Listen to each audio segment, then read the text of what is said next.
اللهم صل وسلم وبارك على سيدنا محمد. اهلا بيكم في فيديو جديد.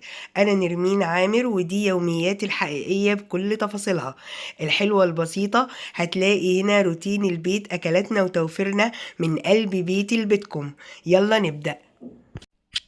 طبعا بقى النهاردة يوم الوقفة، ويوم كله زحمة وشغل ونشاط وحيوية، مش عايزة اقول لكم. فقلت بقى اقوم من بدري وابدأ اليوم من بدري رغم اني صايمة، بس هو اجازة. فقمت بقى ايه، اتنشطت ولميت غسيل من على البلكونة، وحطيت غسيل وشلت غسيل من الغسالة ونشرته، وحطيت غسيل تاني وشغلت الغسالة عليه. لان احنا لازم يا جماعة نجمع. مثلا في حاجات عايزة تتغسل هنحتاجها يوم العيد او في ايام العيد. في ترنجات مثلا هنقعد بيها، في ملابس للبيت، في حاجات من دي. كل واحد بقى اضرب ايه باحتياجاته وينظم اموره على هذا الاساس. انا بعمل الحاجة المهمة الملحة اللي هي انا فعلا هستخدمها وهحتاجها في الايام اللي جاية. فكان اول حاجة ابدأ بيها كان الغسيل. طبعا بعد كده بدأت بقى أعمل شوية تجهيزات يبقوا موجودين عندي في التلاجة وفي الفريزر. كنت جايبة سبانخ في فيديو المشتريات بتاع امبارح معاكم، فجبتها بقى قطعتها وغسلتها ونضفتها، علشان السبانخ بتبوظ لو قعدت مدة كبيرة وما عملتيش فيها حاجة، فممكن تبوظ. فانا بقطعها وبنقعها وبغسلها وهغسلها كذا مره واشطفها وارجع اكب الميه بتاعتها وبعدين احطها. ما بنقعهاش كتير بس بشطفها كتير. تمام. النهارده بقى قلت بقى اعمل اكله كده تبقى موجوده عندي برضو ليوم العيد، علشان تحسبا لو احنا ما رحناش اتعزمنا، لو احنا هناكل في البيت، لو حد جالنا، يبقى اول يوم العيد ده لازم ابقى عامله حسابي ان في اكل. عملت ايه؟ عملت سلقت لحمه وعملت بطاطس خضار دمعه، وعملت كمان بالصلصه كده، وعملت كمان رز ابيض. وبعدين كان عندي برضو شوية ليمون، لميتهم كده وعصرتهم مع نعناع اخضر كان عندي برضو. وقلت ايه، وحطيت عليهم السكر، قلت هعمل الدورق ده وبرضو اسيبه في التلاجة. طبعا ان شاء الله مش هيجراله حاجة ولا يمرر ولا اي حاجة، او نشرب منه، نقعد نشرب منه بقى بالليل، نشرب منه في السهرة، نشرب منه الصبح، نشرب منه طول النهار في العيد، فيبقى ايه موجود عندنا.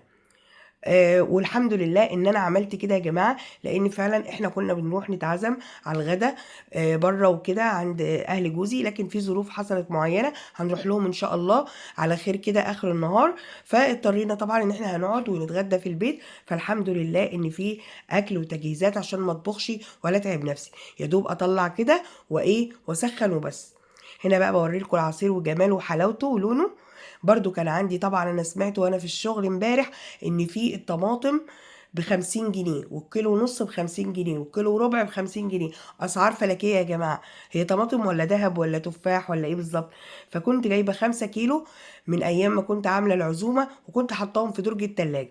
طبعا انا اكتشفت ان عندي كنز، عندي حاجة كده ايه مش عند حد. فطلعتهم بسرعة وقلت ايه اغسلهم كده، والحمد لله لقيتهم كويسين ما حصلهمش اي حاجة، لان هي نوعيتهم كويس. كنت جايبه بكام؟ كنت جايبه ب15 جنيه.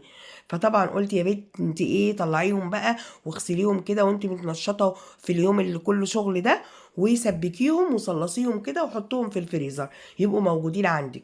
والله عملوا لك كيس، عملوا لك كيسين مع علبه صلصه جاهزه. الدنيا تمشي والحال يمشي ونمشي الامور على ما موجة الغلا دي تعدي.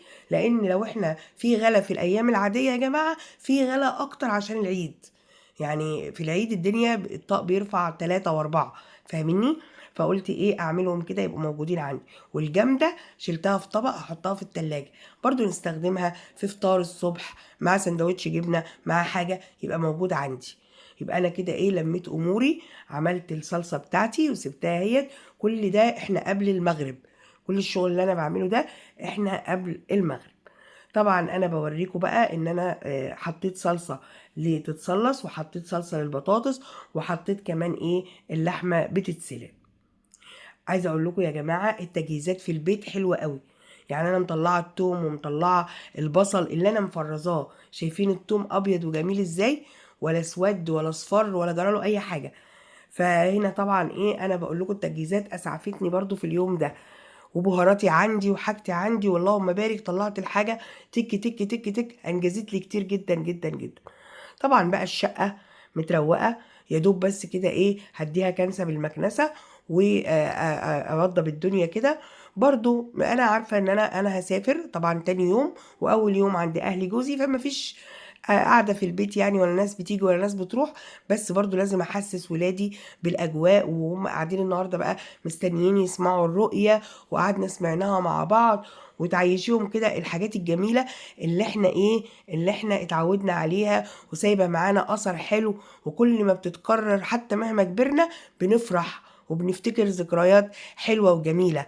بفتكر ذكريات لما كانت ماما تاخدني ونوزع الرز علشان عشان زكاة الفطر، وتاخدني معاها والف كده، ببقى فرحانة قوي، الشوارع منورة والدنيا جميلة.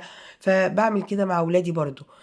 والحمد لله بالنهار نزلت اشتريت شوية حاجات كده، لان عيد الام جاي مع عيد الفطر، فالدنيا مدربكة عندي وكنت ناسية الموضوع ده خالص. فنزلت جبت برضو ايه هدية عيد الام، ونزلت وزعت الرز بتاع الزكاة. والحمد لله انجزت حاجات كتيرة قوي في اليوم ده. برضو السبانخ عملتها وشلتها كده، كانش عندي خضرة، فمستنية بقى اما اجيب خضرة علشان ايه ابقى اعملها واسبكها وكده، بس شلتها ايه عشان ما تاخدش مكان وما تبصش. برضو عملت كمان النهارده الصلصه كمان شلتها وعملتها، عملوا لي 3 اكياس زي ما شفتوا. وكنت نقع الحمص والترمس واللوبيا من الصبح. انا طبعا نقعاهم، ونقع اللوبيا بالمره، كان عندي كيس اللي هو كان جاي لي من الشغل في رمضان، فقلت اعمله اسلقه واشيله واشيله مسلوق. احطه في اكياس كده مسلوقه، اطلعه احطه في الصلصه على طول. واوقات بطبخه اصلا طبخ كامل، وساعات وانا رايحه لماما اخد لها كيس، وانا رايحه عند اختي اخد لها كيس، فحلو بدل ما اسيبها كده. طبعا هنا بتوفر عليا وقت ومجهود. هنا بقى على ما ولعت على الحاجات تتسلق، اللي هو الترمس والحمص واللوبيا، قلت اعمل اكله النهارده نفطر بيها سريعه كده وخفيفه، واشيل اللحمه علشان العيد. عملت ايه؟ عملت رز بالكبد والقوانص.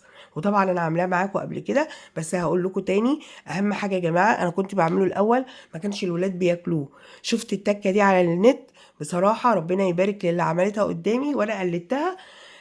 لقيتها بتحمر الرز، بتحمصه قوي زي الرز الحبه وحبه، بس ده الرز كله لوحده. وبتحمص اللي هي بتحمر الكبد والقوانص الاول، وبعدين الكبد، وبعدين بتحط معلقه سمنه، وبتحط شويه بقدونس، وبتحط بصل وتوم وليمونه.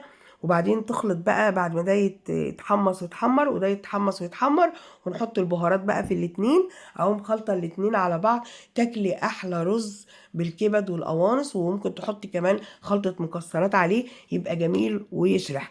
انا طبعا ما حطيتش مكسرات ولا حاجه اهي، بس عملت الاكله دي سريعه كده وجميله. وكان عندي شوربه طلعتها سخنتها جنب الاكل، وكانت اكله لذيذه جدا جدا جدا، مع عصير الليمون طبعا والنعناع موجود عندي. فالحمد لله اليوم خلص وعدى. طبعا انا جايبه الكبد والقوانص دي معاكم في المشتريات بتاعت الفيديو اللي فات، كنت جايبه الطبق ب60 جنيه او ب65 تقريبا. فكده الاكله خفيفه لطيفه ظريفه، ما كلفتنيش حاجه، ل6 افراد، فكده جميله قوي. والحمد لله فطرنا، وقعدنا بعد الفطار شربنا الشاي وشربنا القهوة، وكلنا حلويات. كانت عندنا كان عندي قطايف، وكان عندي بلح الشام بالكريمة، واستنينا الرؤية، وعرفنا ان بكرة العيد. كل سنة وانتم طيبين، ويا رب الفيديو ان شاء الله يلحق ينزل لكم يوم الوقفة. بحبكم جدا، ومع السلامة.